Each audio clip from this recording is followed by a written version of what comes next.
Hey guys, it's Will here.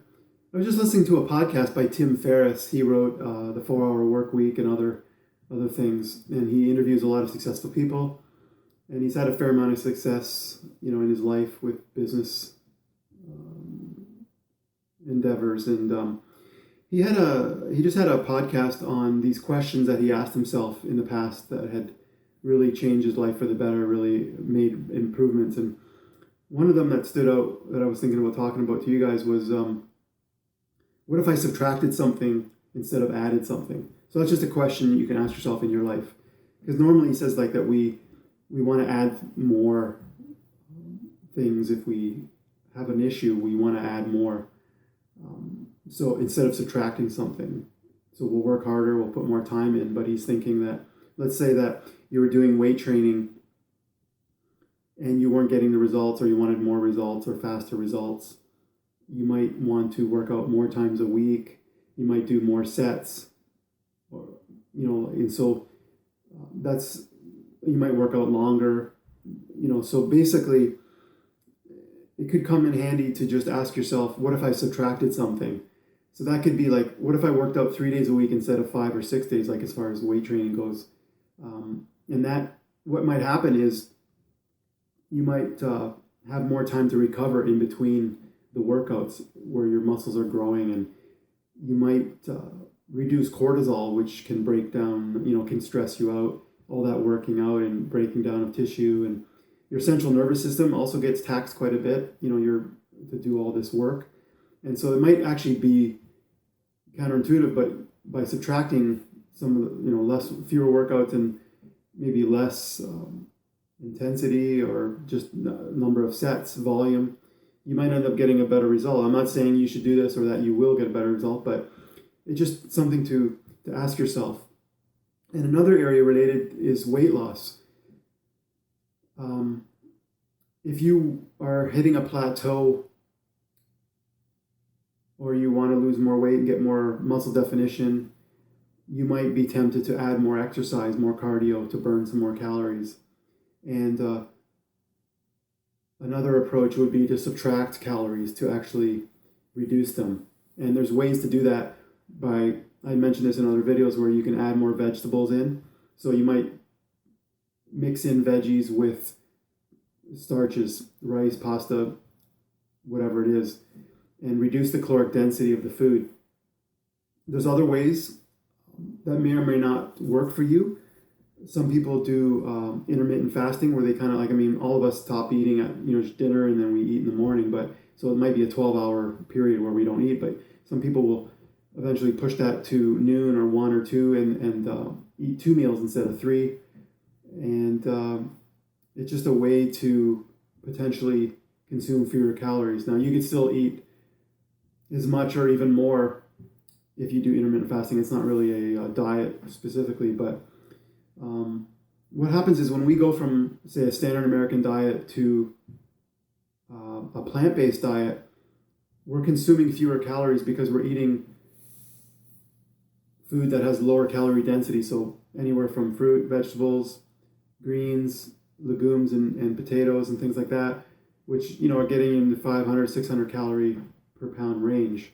Whereas the animal products, the meat, dairy, oils, and things are quite a bit more than that.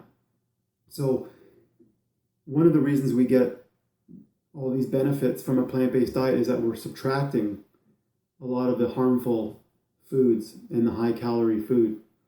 If you look at, it's not just about the plants in the nutrients, but if you look at, say, the Okinawans, and a lot of us talk about Okinawans and blue zones for longevity, I saw this chart where it showed their caloric intake was something in 1850 calories, something like that. And I don't really know offhand what the amount of exercise that they were doing.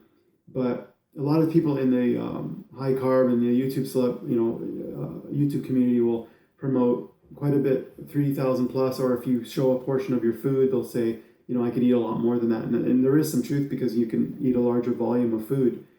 But the idea that you should consume fewer calories is shunned in some areas, even though, like, if you look at the whole point of a plant-based diet is consuming fewer calories than what you were consuming on a standard American or vegetarian diet.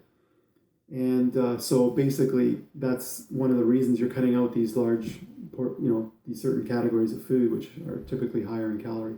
Obviously, there's health benefits as well, but people who lose weight on any type of diet, like even Twinkies or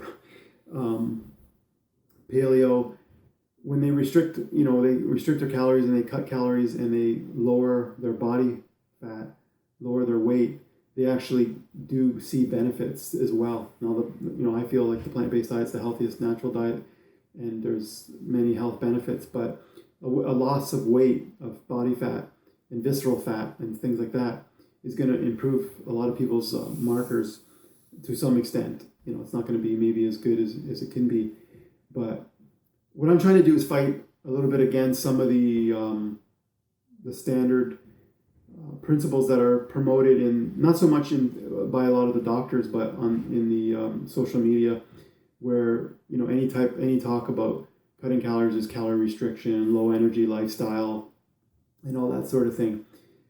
I saw a video recently by Chef AJ, and she doesn't really track her calories, but she said something, she did it a couple of days just to see, and it was like 1,700 calories. And if someone's going to go run on a treadmill for an hour and a half to burn 300 calories, when they could just not eat that 300 calories, to me it doesn't make a lot of sense to do all this cardio. Now, there's other benefits if you want to exercise and for health and get your heart going and maybe stress relief or anxiety.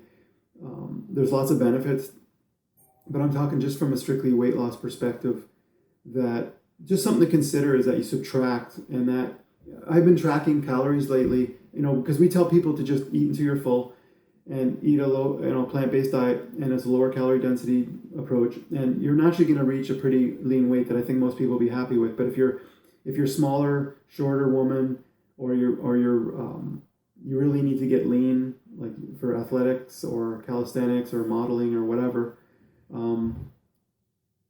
it can be helpful to, even if you're struggling, because a lot of people tell me they're not eating that much, or they don't think they're doing that, they're doing things improperly. But if you actually just spent a day or two or a week tracking calories, you might be surprised at how things can add up. And so just a suggestion to consider in both exercise and eating is that you consider potentially subtracting as a way to get benefits rather than just adding. And also related to the eating aspect is the idea that we need to add and get more nutrients. We need selenium, we need to eat Brazil nuts, and we need to eat this and that. And it's always more. And I think that we're sort of overemphasizing nutrition these days, superfoods, nutrients, and I just don't think that it's necessary. Like if you look at even Dr. Furman in his book on fasting said that people can fast for like 40 days and they don't get nutrient deficient because the body recycles these nutrients. So the idea that we need to hit this RDA every day and get all these nutrients is really just overdoing it, in my opinion. And I just think that everyone's afraid to miss a meal or to not eat as much because they think they need to smash in all this food. And I just think that I'm trying to promote just a more reasonable approach. So exercise is good for health benefits, and just being more aware of your caloric consumption, and potentially look at ways that you can subtract things instead of adding, I think is an interesting approach that I wanted to share with you guys. So hope you like that. Let me know what you think, and we'll talk to you guys later. See ya.